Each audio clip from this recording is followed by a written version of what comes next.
You know, Oo, this guy. yani yıllardır ilk böyle bir tipi gördüm. Allah Allah. Hevalı. Yani çok kötüydü.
Tipiden dolayı evlerimiz kar altında kalmış. 2-3 gündür evden çıkamıyoruz. Yollarımız kapalı.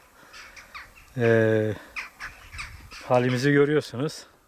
Biraz zorluk çekiyoruz. Kaldı işte samanımız, otumuz 2 gündür karın altında kalmış. Onu açıyoruz yavaş yavaş.